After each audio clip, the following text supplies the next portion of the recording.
정부가 조금 완화가 되고 또 교계와 좀 연합이 돼서 그나마 이렇게 다른 공간이 있는 곳에서는 예배를 드릴 수 있다라는 얘기가 좀 있었어요.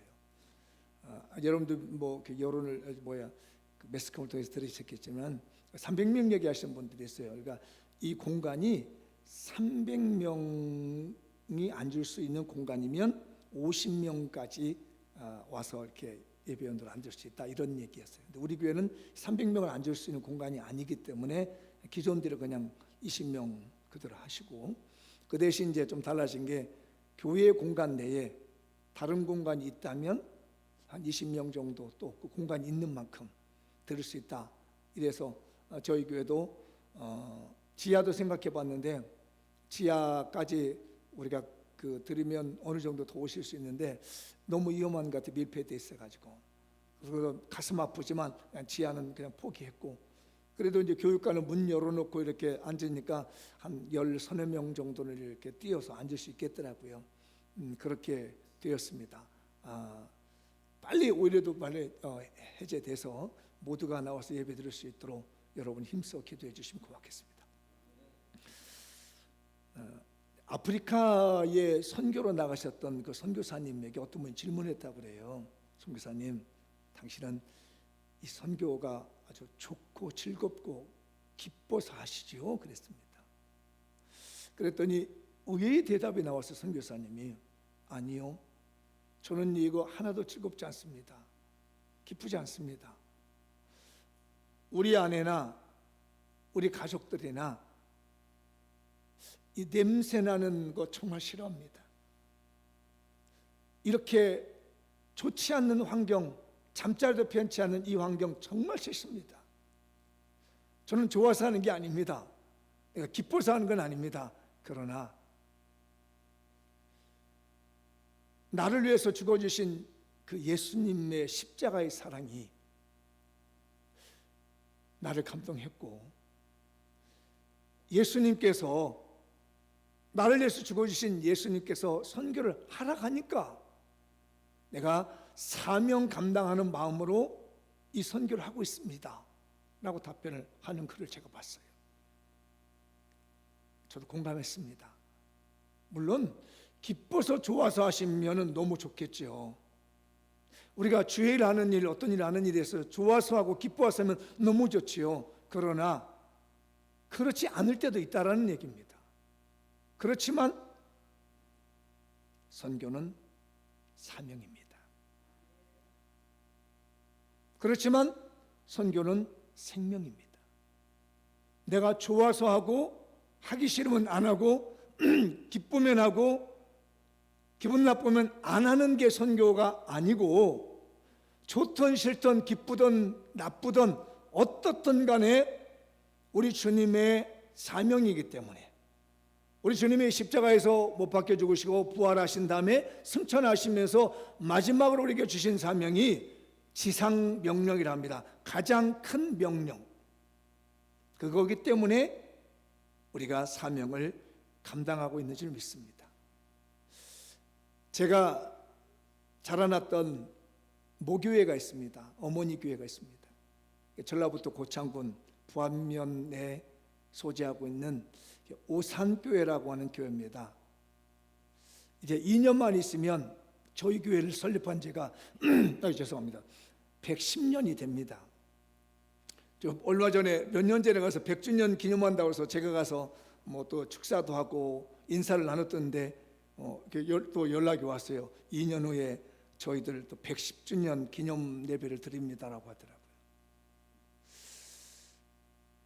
저희 교회가 이제 설립되게 되는 저희 모교회가 설립되게 되는 병력이 1912년도 그런 시절이거든요. 일제 강점기 시대잖아요. 그때 일본에서 많은 사람들이 우리나라를 이렇게 지배하고 우리나라의 어떤 것도 강탈해가는 그런 시점이었습니다. 한일합방이 일어나고 된 다음에요. 그런데 그때 마스토미라고 하는 한 분이 은혜를 받았습니다. 원래 그분도 처음에는 우리나라에 와서 지주 역할을 하면서 경제에서 돈을 벌어갈 목적으로 한국에 오려고 했는데, 이분이 세례를 받으면서 변화가 됐어요. 그래서 한국에 있는 돈을 벌려고 하는 것이 아니라 그분이 1913년도에 자기 아내에게 보낸, 한국에서 아내에게 보낸 편지를 보면은 이런 글귀가 나옵니다. 내가 조선의 복음 전도를 위한 것이, 조선에서의 복음 전도를 한 것이 나의 사명이다. 이거를 당신의 아내에게 한국에서 보낸 글이 있습니다. 그래서 이제 그분이 한국에 와가지고 김제라고 하는 곳에, 그 넓은 김제평야 있잖아요, 호남평야 있는 데서 지주를 했습니다. 엄청난 많은 땅을 가졌고, 그 다음에 이제 저희 고향에 있는 그 오산리라고 하는 그 지역이 있습니다. 저희 고향에 가면 거기도 보면, 저희 거기 보면은 굉장히 큰 그 흥해 농원이라고 하는 사과 농장이 크게 있습니다. 그 일대에서는 커요. 근데 거기를 자기가 경영을 하면서 그 땅의 한 일교통일을 헌금을 했습니다. 일부분을 내가지고 거기다가 교회를 지었어요. 그리고 거기에서 초등학교를 세웁니다. 그리고 읍내에 있는 고등학교를 세웁니다. 유명합니다. 우리 그 독립운동을 하게 밀어줬던 그 고등학교가 그 군에 있는 유명한 그 고등학교였거든요. 그러니까 저희 교회에서 시작한 몇 명의 모인 학생들이 그 장로님의, 마스토메라는 장로님의 그 가르침을 받아서 평신도잖아요. 그분이 초등학교였어요. 그래서 저도 그 초등학교를 나왔고, 아마 제가 그 미래 알았다면 고등학교 나오고 그 고등학교로 갔을 거예요. 죽어도 갔을 텐데 제가 후대에 그걸 알았습니다. 고등학교를 세우고 민족운동을 하게 만들어졌습니다. 그래서 아마 2012년도인가 10년도인가 우리 대한민국 정부에서 그분에게 훈장을 줬어요. 왜? 대한민국의 계몽을 해주, 계몽 그 어떤 그 지식을 주고, 또 학교를 세워주고 독립운동을 할 수 있도록, 민족운동을 할 수 있도록 뒤에서 서포트해 줬다는 겁니다. 학교를 세우고 그냥 우리 대한민국 사람들에게 넘겨주고 왔습니다. 그의 후손들이 서울에도 교회를 해서 크게 목회하는 분들도 있고, 뭐 여러 분들이 일을 하게 되는데, 제가 이걸 생각하면서 나는 언제부터 지금 선교를 생각했을까라고 한번 어느 날 기도를 하게 됐습니다. 근데 기도를 하며 생각하기에 자연스럽게 떠오르는 게 어린 시절부터 들었던 교회 이야기. 우리 교회는 일본인 선교사님이, 평신도 선교사이신 장로님이 오셔서 자기의 땅을 헌신하고 재정을 갖다 드리고, 그러니까 몇 년 전까지만 해도 그 손주가 그 교회에서 헌금도 하고 가고, 일본에서 와가지고 헌금도 하게 되고 같이 예배드리고 드는 그런 이제 미담도 만들어 드리는데, 그런 걸 생각하면서 내 DNA가 자연스럽게 어릴 때 주일학교부터 교회 속에서, 우리 교회는 선교사님이 세운 교회라고 하는 이런 것들에 대한 마음속에서 이게 꿈틀거렸던 것 같습니다. 저는 우리 장미연 교회가 이 선교라는 마인드를 가지고 마음들이 이렇게 꿈틀거렸으면 하는 마음이에요. 그래서 정리 한번 해봤습니다. 아마 여러분 주보 뒤에도 우리 교회 주보도 좀 그 이름들이 쭉 나옵니다. 제가 개인 정보를 위해서 중간에 이름은 다 뺐습니다만은, 정리를 해봤더니 우리 교회에서 3개국에 18개 교회를 그동안 세우셨더라고요. 교회가 세운 것이 아니라 개인이 헌금해서 교회를 통해서 했었어요. 3개국에 18개 교회를 세워서 그 나라에 드렸습니다. 우리가 무슨 어떤 그 재산권을 가지고 있고 헌금하신 분들이 내 재산권이다 이렇게 하지 않고 그냥 드렸습니다. 너무나 깜짝 놀랍니다. 제가 우리 교단 신문에서 저에게 연락이 왔어요. 지난주에 목사님 인터뷰 좀 하고 싶다고. 내가 무슨 인터뷰할 게 뭐 있느냐고. 나는 할 말이 없는 사람인데, 아니다니까. 오래전부터 목사님하고 좀 목회라든지 지금 코로나를 어떻게 극복해 가는지 이런 얘기를 듣고 싶다고 해서 그 신문사에서 와서 한 2시간 반 정도만 저하고 이제 차 마시면서 목요일에 인터뷰를 한 적이 있는데, 그때 그 얘기를 했습니다. 이렇게 해서 교회를 이렇게 3개국에 18개를 세워서 그 교회에 드렸으면, 우리는 헌금하신 분이, 선교하신 분들이 소유권을 갖지 않습니다. 우리 교회도 마찬가지 그 나라에 그냥 그대로 담당자에 다 넘겼습니다. 했더니 깜짝 놀라는 겁니다. 그런 좋은 일 있으면 진작에서 뭘 그런 얘기를 할 게 있다고. 그래도 선교의 비결에 대한 말씀을 드리다 보니까 우리 교회 선교에겐 좀 해드려야 할 것 같아요. 그 다음에 초등학교 하나를 세워서 드렸습니다. 물론 뭐 우리 건물을 막 지어서 드린 건 아니고 초등학교가 되어질 수 있도록 우리 교회에서 후원을 하고, 그래서 그게 초등학교가 되어지니까 케냐 정부에다가 그대로 드려서 지금도 아이들이 공부를 하고 있습니다. 유치원을 2개를 세워가지고 역시 케냐 정부에 두어서 그들이 지금 유치원을 공부를 하고 있습니다. 이 또한 교회가 한 것이 아니라 개인이 헌금해서 교회 이름을 통해서 일을 하게 되는 거예요. 그리고 우리에게 어떤 걸 가지고 있는 게 아니에요. 그냥 그 나라에 모두 다 줘서 그 나라가 자체적으로 운영할 수 있게끔 기도해 주고 있는 겁니다. 국내 교회에 여러분들 이제 그 주보에 나오게 되지만 16교회의 개인과 교회에 저희가 지금 지원하고 있습니다. 해외 지역에는 6개국에 6개국에 현재 좀 지원하고 있고요. 국내 지역에는 4기관의 교회가 선교하며 지원하고 있는 형편이에요. 그런데 저는 우리 교인들이 너무 감사한 게 뭐냐면, 내가 헌금했으니까 내 거다 이런 마음을 안 갖는다는 것이 너무 감사해요. 깨끗하게 하나님께 드렸으니까 하나님 이것이다. 그런 걸 보면서 제가 저희 어릴 시절에 저희 어머니 교회 오산교회라고 하는 교회를 생각해 봤습니다. 일본인 선교사님이 장로님이 교회를 세우고 그냥 드린 거예요. 한국 교회 너희 교인들을 가져라. 그러니까 농장하던 분이니까 그때 당시 우리나라의 조선 사람들이 배가 고팠는데 가끔 가다 보면 이렇게 농장에서 일하다 사과가 떨어지면 한국 사람이 그러잖아요. 썩은 걸 이렇게 얼른 먹잖아요. 그러면 이 장로님 보면 난리가 나는 거예요. 왜 난리 나냐면 왜 썩은 걸 먹느냐는 얘기, 먹으려면 새 걸 따서 먹으라는 얘기예요. 그게 저희 어린 시절에 귀에 쟁쟁하게 들었던 이야기입니다. 농장에서 일할 때 한국 사람이 썩은 사과를 이렇게 주워 먹으면 먹지 못하게 만들고, 그렇게 먹고 싶으면 나무에 있는 좋은 것 따서 먹어라. 그리고 한국 교회에, 한국에게 이 교회를 그냥 그대로 넘겨줘, 땅도 그대로 넘겨줘서 지금까지 110년 가까이를 저희 모교회가 유지되고 있는 거죠. 원래는 오산이라는 곳에 있었는데 지금은 이제 다른 곳으로 이전했습니다. 저희 고등학교 시절에. 그래서 저희가 막 모래 펴가지고 오고 벽돌 찍어가지고 등에다 지고 가서 학생들이 지었던 교회가 현재 남아있는 제 교회이긴 하죠. 옛날에 목재 건물이었었는데 일본식 건물이었습니다. 그걸 보면서 우리 장미연 교회도 어쩌면 이렇게 아름다운 선교 사역을 하고 있지 않는가 싶어집니다. 우리 이런 선교 많이 하시도록 하십시다. 본문의 교회가 이제 그 교회인 거예요. 성경에 보면 초대교회 아주 중요한 교회가 4교회가 있습니다. 선교 센터 교회가 있습니다.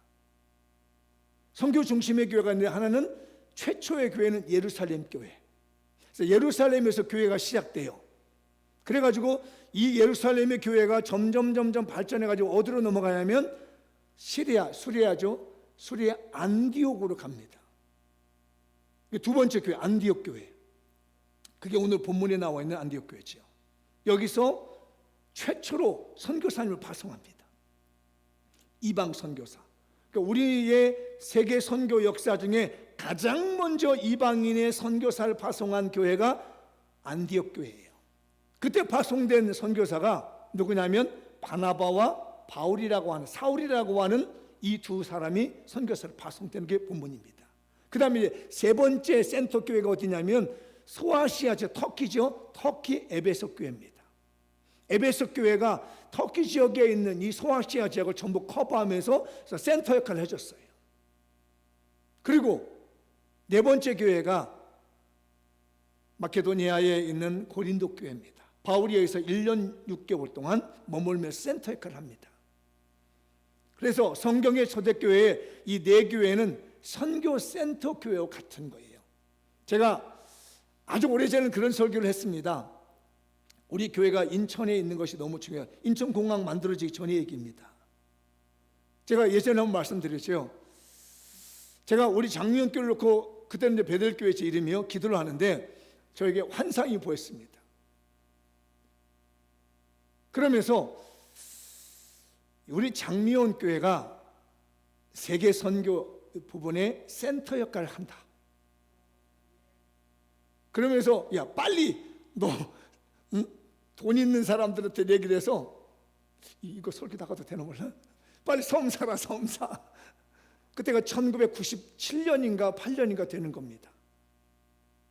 인천 지역에 개발이 되니까 그래서 이제 영종도 놓는다 막 하는 거예요. 그 어느 날 기도를 하는데 우리 장미원 교회가 진짜 선교 센터 위치를 가지고 있는 겁니다. 이 입지적인 조건이요. 접근성을 보니까 너무 좋은 거라. 인천공항이 국제공항이 되면서 수원을 지나가야 되고 일산을 가야 되고 서울로 들어가야 되고 하려면 다 어디를 거치냐면 우리 장미원교 쪽을 거쳐서 도로가 지나가는 거라요. 그때 당시 봐도 야 이건 진짜네, 너무 감사하네. 그리고 20여 년이 흘러가는데 정말 우리 장미원교회가 너무 감사하게 세계 선교의 센터 역할을 하게 되는 거라는 거예요. 제 입지적인 조건이요. 그래가지고 부족하지만 정말 우리 규모는 작지만 뭐 다른 교회에서 뭐 수천 명이 되는 교회가 아니고 몇만 명이 되는 교회 하지만 그리고 뭐 100여 명 되는 조그마한 교회인데도요, 이 코로나 터지면서 할 게 다 하고 있더라고. 게스트하우스에서 지금도 선교사님들 계시거든요. 나가시기만 하면 자리 없어요. 얼마 전에 전화가 왔어요. 주일날인데 급하게 이렇게 문자가 오고 전화 왔어요. 혹시 목사님 그 게스트하우스 비어 있어요? 저는 이제 또 따로 쓰려고 좀 일단은 다른 계획이 있어서 2층을 좀 비워놓고 3층에만 모셔놨는데 이 거절할 수 없는 분이 전화가 온 거예요. 그래서 있습니다 했더니 지금 선교사님이 짐을 들고 나왔는데 갈 데가 없다라는 거예요. 두 분이 지금 나왔는데 가방을 들고 나왔는데 갈 데가 없으니 목사님 있으면 달라고. 그러니 뭐 어떡해요. 그래가지고 짐 들고 나와서 갈 데 없는 선교사님 지금 이제 막상 갈 데가 없어가지고 하나님이 또 우리 감동하셔서 2층에 머물고 계십니다. 사실 우리 2층, 3층은 원래 저기 이제 우리 청년들이 줄어들고 우리 교회가 점점 줄어들다 보니까 제가 기도하면서 아이들이 낸 게 이렇게 해서는 젊은이를 불러들일 수가 없겠구나. 뭔가를 제공을 해야 되겠다 해서 저기다가 3층에 학사관을 해가지고 지방에서 올라오는 목사님의 자녀들이라든지 선교사님의 자녀들을 우리 교회로 오라고 그래서 교회 학교나 성가대나 이런 데 봉사하게끔 만들어야 되겠다 라고 해서 당회에서 결의하고 사실 내년 일인데 올해 급하게 저걸 수리해가지고 올려놨습니다. 또 다른 용도도 쓸 마음도 좀 있고요. 계획이 있고 뭐 잠깐 쓰는 거니까 오랫동안 쓰는 게 아니고. 그런데 갑자기 코로나가 터지면서 선교사람들이 막 우르르 몰려드는 거예요. 선교사람들이 갈 데가 없는 거라요. 그래서 무지한 저에게 마음은 다른 게 있었지만 하나님이 이를 대비하고 네가 젊었을 때 22년 전에 선교센터 역할을 하게 해달라고 하는 것. 예루살렘 교회처럼 안디옥 교회처럼 또 에베소 교회처럼 고린도 교회처럼 그 지역의 선교센터 역할을 하게 해달라고 하는 그 기도를 들으셨는지 이 어려운 코로나 시기에 저희 쉼없이 들어옵니다. 저 두 공간이 어떨 때는 이 3층에는 격리하시는 분이 오셔서 들어가야 되고 계속 돌아가면서 순환적으로 선교사님들이 머물렀다가 하고 2달 머물고 1달 머물러서 가시고 하는 걸 볼 때 그래도 하나님이 우리 교회를 작은 교회지만 인정하고 계신 줄 믿습니다. 뭐 선교회비 교회를 다른 게 있겠습니까? 저 사실 원고 설교는 저 다현에 큰일 걱정이야. 그 설교 어떻게 해야 될지 나. 하나님이 우리 장미원 교회를 지금 선교의 비결을 그냥 그렇게 아름답게 사용하고 있는 거예요. 이거 잘 유지하셔서 하나님의 뜻이 이루어가도록 하십시다. 교회가 설립된 목적이 거기 있는 거고요. 하나님이 우리를 구원하신 목적이 거기 있는 거예요. 영혼 구원하고 전도하고 선교해라. 물론 선교를 위해서 전도해서 구제도 필요한 거고 선행도 필요한 거고 빛이 되는 거 소금 되는 건 당연한 건데 하나님이 우리를 부르신 구제를 위해서 부르는 게 아니고 선한 일을 위해서 부르는 것이 아니라 영혼 구원하는데 선교하는데 부르신 거예요. 우리가 이 일을 참 감당하십시다. 안디옥 교회처럼 예루살렘 교회처럼 에베소 교회처럼 고린도 교회처럼 우리 장미원 교회도 센터의 역할을 잘 감당하기를 주님의 이름으로 축복합니다. 그런데 이 선교를 하는데 이제 비결을 제가 간단하게 말씀을 드리죠. 읽어보도록 할까요? 시작. 선교, 성령님의 구별된 사역자와 함께 헌신합시다. 청색 글씨, 사람이 중요하다. 선교 비결은요, 사람이 중요합니다. 선교 내용, 그보다 더 중요한 게 있습니다. 사람이에요. 어떤 사람? 성령님의 구별된 사람이에요. 저는 성경을 보면서 끊임없이 기도합니다. 성령님의 구별된 사람을 붙여주십시오. 저는 아무리 생각해도 현장에 나가는 선교사를 못할 것 같아요. 몰라, 나이 들어서 좀 생각이 바뀔지 모르겠지만 젊었을 때부터 제가 목사가 된다부터 현장에 나가는 선교사라기보다는 나는 뒤에서 지원해주고 후원해주고 이렇게 끌어주는 선교사가 돼야 되겠다. 그러려면 성령님의 구별된 사역자를 잘 만나야 되겠다는 겁니다. 우리 장미원교회 성도들이 담임 목사가 사명을 받았으니까 우리 사람 잘 만나는 복을 받으십시다. 따라서 합시다. 주여, 저에게 사람 잘 만나는 복을 받게 앞서서. 그러니까 사람을 잘 만나야 되는데 성령님의 구별된 사역자를 만나는 거예요. 그분 붙들고 사역하는 겁니다. 제가 선교하면서 잊을 수 없는 선교사님 한 분이 계십니다. 송우석 선교사님이라는 분이에요. 아마 여러분들 잘 알 겁니다. 저희 동기이기도 하지만 저희 연배가 더 높아서 내가 형님이신데 이분은 선교를 할 때 정말 정확하게 잘합니다. 그만한 분을 제가 만나보지 못했어요. 목회생활 25년 하면서 그만한 선교사를 만나보지 못했습니다. 이 개인 실명 들어서 좀 큰일 났네. 사람이 중요하더라고요. 맡겨놓으면 정확해요. 허튼 짓 하지 않습니다. 다른 짓 하지 않습니다. 정확합니다. 사람이 중요합니다. 저도 나름대로 여러 선교사님들을 만나보고 여러 사람들 경험해 보는데 사람이 중요하더라고요. 그게 오늘 본문이 1절에서 3절까지 내용이에요. 그냥 그 내용은 넘어가자고요. 본문은. 그런데 여기에 두 사람이 중요한 사람이 나와요. 바나바와 바울입니다. 이 사람들이 성품이 있어요. 공통적인 성령 충만한 사람이 필요합니다. 바나바도 성령 충만했고요, 바울도 성령 충만했습니다. 근데 각자가 달라. 바나바는 평신도 사역자예요. 바울은 이제 선교사로 율법학자로 부름을 받죠. 바나바는 성품이 참 좋습니다. 포용력이 있어요. 위로자입니다. 바울이 변화되어서 이제 전도자로 나섰는데, 선교사로 나섰는데 예루살렘 교회가 안 받아주는 거예요. 왜? 저 사람 우리 얼마 전에 죽였는데 어떻게 우리를 받아주냐는 얘기입니다. 못 받아주겠다고 할 때 바나바가 나서가지고 아니라는 거예요. 사울이라는 청년이 변화됐으니까 받아주자 라고 하면서 포용력 있게 예루살렘 교회를 끌어준 사람이 누구냐면 바나바예요. 여러분, 사람은 성품이 좋아야 됩니다. 우리 장면교회 성품이 좋은 교회가 되십시다. 그리고요, 포용력이 있어야 됩니다. 위로를 잘 해주셔야 돼요. 제 자랑 같아 좀 하는 바죠. 그 인터뷰했던 우리 신문사 국장이 뭐라고 하냐면, 목사님을 만나니까 국률이라는 단어가 떠오른다는 거예요. 그리고 목사님을 만나고 내가 너무 많이 힐링이 되어지고 간다고.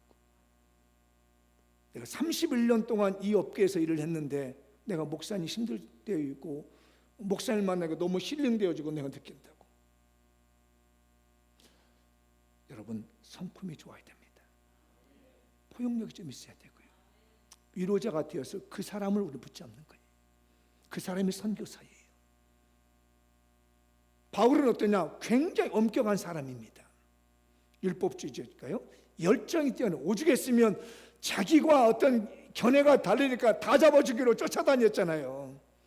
다메섹으로 예수님을 잡으러 가다가 시리아로 가다가 다메섹에서 꺾이잖아요. 이게 그만큼 열정 있는 사람이었습니다. 실력이 뛰어납니다. 아주 똑똑한 사람입니다. 이성과 그런데 영성을 조화를 할 수 있는 사람이었어요. 우리 선교사님은 이 정도 되게끔 기대해야 됩니다. 좋은 사람 만나도록 하십시다. 앞으로 장미연교회 선교를 계속 해야 될 텐데 사람을 잘 만나야 돼요. 이거 기억해 두십시오. 키워드를요. 성품 좋고 포용력도 위로도 있고 성격은 강직하면서 실력 있고 똑똑한 사람, 영적인 것과 이성적인 것을 잘 조화를 이룰 수 있는 이런 사람들이 선교사예요. 이런 사람들을 만나야 되는 것입니다. 아무나 만나면 안 돼요. 우리 장미연 교회 사람을 잘 만나십시다. 여러분들도 사람을 잘 만날 수 있기를 축원합니다. 이 키워드를, 이 바울과 바나바가 가지고 있는 성품을 잘 우리가 가지고 있을 필요가 있어요. 그런데 선교에는 위험성이 많습니다. 이 선교할 때는 조심할 게 있습니다. 한번 읽어볼까요? 인생에 병폐가 되지 않게 합시다. 청색 글씨, 생각과 삶이 병들게 하지 마라.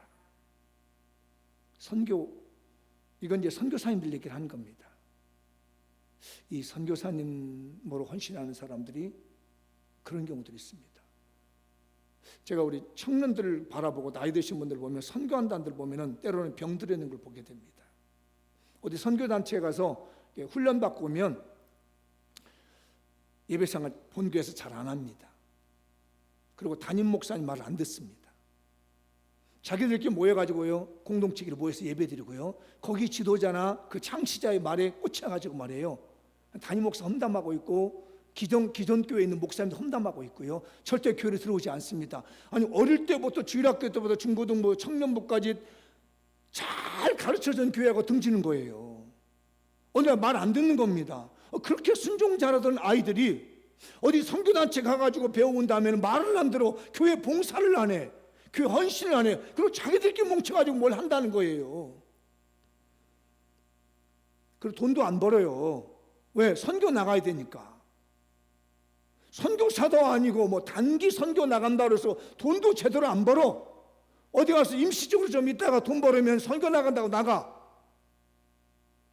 결혼하려고 살려고 보니까 뭐가 있어야지. 이게 젊은이들에게 선교의 비전을 심어주는 것이 아니라 선교 때문에 이 마음과 생활을 병들게 하는 일들이 너무 많더라는 거예요. 선교가 병이 되면 안 돼요. 전문인 선교사라는 것도 있고요. 내가 열심히 내 직장 가지고 남은 거 가지고 가서 선교하는 거 되지만 아예 이거 뭐 정규직이 되지도 않고 그냥 나 선교하니까, 왜? 거기서 배운 게 그런 것 같아요. 제가 선교센터 가서 보시나죠? 하는 걸 보면, 열매를 보면 안다고 말이에요. 우리 장미연 교회가 선교에 병들지 않게 하십시다. 어른들도 마찬가지예요. 제가 옛날에 어느 분을 봤냐면 목사님이 어느 날 사업을 하나 하는 거예요. 교회 잘하시는 분이 사업을 하나 낸 거예요. 왜 사업을 하셨냐고 들어봤더니 나 선교하려고 그러더라고요. 교회에서 선교를 좀 더 하려고 목사님이 따로 사업장을 냈다는 거예요. 그래가지고 뭐 거기다가 뭐도 하고 사람도 갖다 넣고 하는데, 얼마 만에 갔더니 그게 부도가 난 거라 이게. 그래놓고 뭐라 하면, 하나님, 내가 선교하려고 시작한 사업이 이렇게 부도가 납니까? 이러고 하나 못 나가고 있는 거래요. 도대체 뭐가 뭔지를 구분을 못하게 만들어. 물론 좋은 의도를 가지고 했었겠지만, 우리 장면교회 선교가 병이 되지 말도록 하셔야 됩니다. 이게 비결이에요. 열심히 직장생활하고 열심히 내 일하면서 내가 선교사로 전적으로 헌신하기 전에는 열심히 살아야죠. 우리 어집장게 살지 마십시다. 선교 명분 가지고 괜히 하나님 우롱하면 안 돼요. 이게 진짜 선교인지 아니면 정말로 내가 선교란 명분을 팔아가지고 내 인간적인 욕망을 채우려고 하는 것인지, 욕구를 채우려고 하는 거지, 이건 알 수 없는 그런 모호한 일들을 보게 되는 거예요. 어떡하지? 아까 누가 또 담임 목사님 뭐 선교비라고 들은 분이 계십니다. 그런 나쁜 의도는 아니니까 걱정하지 마. 아니, 열심히 하면서 남은 여분을 활용해서 선교비로 헌신하고 선교로 헌신하는 건 너무 바람직한 거잖아요. 우리 교인들 선교 병들지 마십시다. 선교의 생각이 병들면 안 돼요. 삶이 병들면 안 돼요. 이게 너무나 큰 병폐입니다. 그래서 요즘 제가 그런 생각을 해봐요. 이 코로나라고 하는 게 이 영적 치유를 하고 있구나. 선교의 병을 치료하고 있고, 우리의 신앙의 병을 치료하는 계기가 되고 있구나라는 걸 느끼고 있어요. 우리 장로교회 젊은이들아, 나이 드신 분 절대 선교에 병들지 마십시다. 하지 말라는 얘기 아니에요. 건전하게 깨끗하게 멋지게 하는 설교가 진짜 선교지. 선교 핑계대지 마요. 따라서 합시다. 선교 핑계대지 말자. 선교 핑계대면 안 돼요. 차라리 깨끗하게 얘기해. 나 돈 벌고 싶어, 나 놀고 싶어, 나 해외여행 가고 싶어. 이렇게 하면 얼마나 정직하냐고요. 선교란 이름 빌려가지고 해외여행 다니고 있고, 선교란 이름 가지고 사업한다고 해가지고 말입니다, 자기 이익 챙기고 있고, 이게 뭐냐고요. 우리 교회는 안 그러죠? 그러면 안 되는 거예요. 그 다음에 이 선교하면서 조심해야 될 게 있습니다. 저는 이게 제일 가슴 아파요. 이 문장을 쓰면서 읽어볼까요? 시작. 순례자의 삶을 사는 고귀한 선교사님을 구걸하는 거지로 만들지 맙시다. 밑에 청색 것이 거지 근성을 버리게 하라. 선교사님들은요, 순례자입니다. 정말 고귀한 분들이에요. 물론 담임 목사님도 마찬가지죠. 대답 안 하면 오늘 다 못 나고 문장 봐야 되다. 정말 고귀한 분들이세요. 주회종들은 선교사님든지. 주회종만 그래? 우리 장로님들도 얼마나 고귀한 분인데, 우리 권사님도 모두가 다 고귀한 분이지요. 근데 오늘 선교의 비결이라, 이 선교사님들은요, 순례자로 사는 선교사님들이 얼마나 귀한지 몰라요. 정말 순례자로 살고 있는 선교사님들을 뵈면요, 고개가 숙여집니다. 내가 안 먹더라도 내가 주고 싶어요. 어느 분이 저에게 그래요. 목사님, 선교비나 어디 구제비를 쓰시려면 쓰세요라고 하면서 따로 이렇게 비용을 주더라고요. 제가 그래가지고 기도를 합니다. 어떻게 하면 잘 쓸까? 좀 여러 개 사인이 옵니다. 어느 목사님은 이 코로나 때문에 어려워져가지고 목회를 그만둔다고 하신 분도 들려오기 시작합니다. 어느 분들은 그냥 결핵인 줄 알고 병원에 가서 검사 받았더니 백혈병까지 같이 겸해서 갔던 분도 합니다. 교회를 했는데 이 교회를 목사님 명의로 하지 않고 다른 분의 명의로 했더니 이분이 홀라당 팔아먹어버리는 거라, 이게. 교회를 가리고요. 그래서 좀 어려움을 겪고 난 분들이 슬슬 옵니다. 그래서 지금 정리하고 있어요. 이분에게는 어느 정도, 이분에게는 추석 명절 세시를 어느 정도, 이렇게 존경이 갑니다. 성실하게 계신 분들이기 때문에. 교회에서 하기가 어려운 부분들은 개인적으로 이렇게 주신 거 그래서 다 나눠가지고 드리기도 합니다. 예전에 제가, 물론 좋은 의도인지를 알지만은 제게 들려왔던 굉장히 어감이 안 좋은 그 단어가 냈습니다. 거지 전도라는 말을 제가 들었습니다. 무슨 의미인지는 알겠어요. 마태복음에 보면 이런 말씀이 나와요. 이제 10장 9절부터 뭐 이건 성경이니까 읽어보도록 하죠. 너희 전대에 금이나 은이나 동을 가지지 말고 여행을 위하여 배낭이나 두벌옷이나 신이나 지팡이를 가지지 말라. 이는 일꾼이 자기의 먹을 것을 받는 것이 마땅함이라. 어떤 성이나 마을에 들어가든지 그 중에 합당한 자를 찾아내어 너희가 떠나기까지 거기서 머물라. 요 공부지 가지고 거지전도라고 얘기를 하더라고요. 처음에는 무슨 거지전도야 라고 했는데 의미를 알 것 같아요. 전폭적으로 하나님을 의지하고 순례자의 삶을 살아, 이거예요. 선교사는, 전도자는 하나님만 의지해야 되지, 먹을 것 걱정하고 입을 것 걱정하고 살지 마라, 이거였는데 이게 변질되니까 구걸하는 거지가 돼버려요. 근데 그게 누가 만드냐? 교회가 그렇게 만들어요. 우리는 고귀한 순례자의 삶을 살고 있는 선교사님을 존대하는 마음을 가지고 헌신합니다. 다 어렵지만 우리 장미연교회 넉넉히 사는 건 아니잖아요. 여러분 선교금 드릴 때 다 어렵게 드리잖아요. 그래서 담임 목사는 가급적이면 그 신앙의 본질이 변질되지 않도록 사람을 찾아서 그만한 사람들을 연결해서 또 드리고 아니면 다시 돌아오고 뭐 이렇게 해서 선교를 하고 있단 말이에요. 그러다 보니까 사람의 마음이라 이게 변질되는 거라 이게 거지가 되어버려요. 교회가 고귀한 순례자의 삶을 살고 있는 선교사님들을 거지로 만들어 버리더라고요. 그래가지고 교회 와가지고 누가 좀 나한테 잘해주면 그 사람한테 빌붙어 있는 거라 이게. 그래서 뭔가 좀 안 주는 거 하고 막 뭐 힘든 것처럼 얘기하고 말이에요. 어려운 것처럼 얘기하면 안쓰러우니까 이것도 내주고 저것도 내줘. 우리 장미원교회 성도들이요, 고귀한 순례자의 삶을 살고 있는 선교사님들을 거지 만들지 마십시다. 구걸하는 거지 만들면 안 돼요. 근데 의외로 많은 교회가, 의외로 많은 사람들이 고귀한 순례자의 삶을 살고 있는 선교사님들을 그냥 구걸하는 거지로 만들어 놨어요. 이걸 방지하는 방법이 뭔지 압니까? 담임 목사를 이용하는 거예요. 담임 목사를 활용하는 겁니다. 잘하셔야 돼요, 여러분들. 우리 장로님들, 권사님들, 안수자님들, 교인들 선교할 때 잘하셔야 됩니다. 잘못하면요, 고귀한 순례자의 삶을 살아가고 있는 선교사가 나중에 구걸하는 거지가 되어버려요.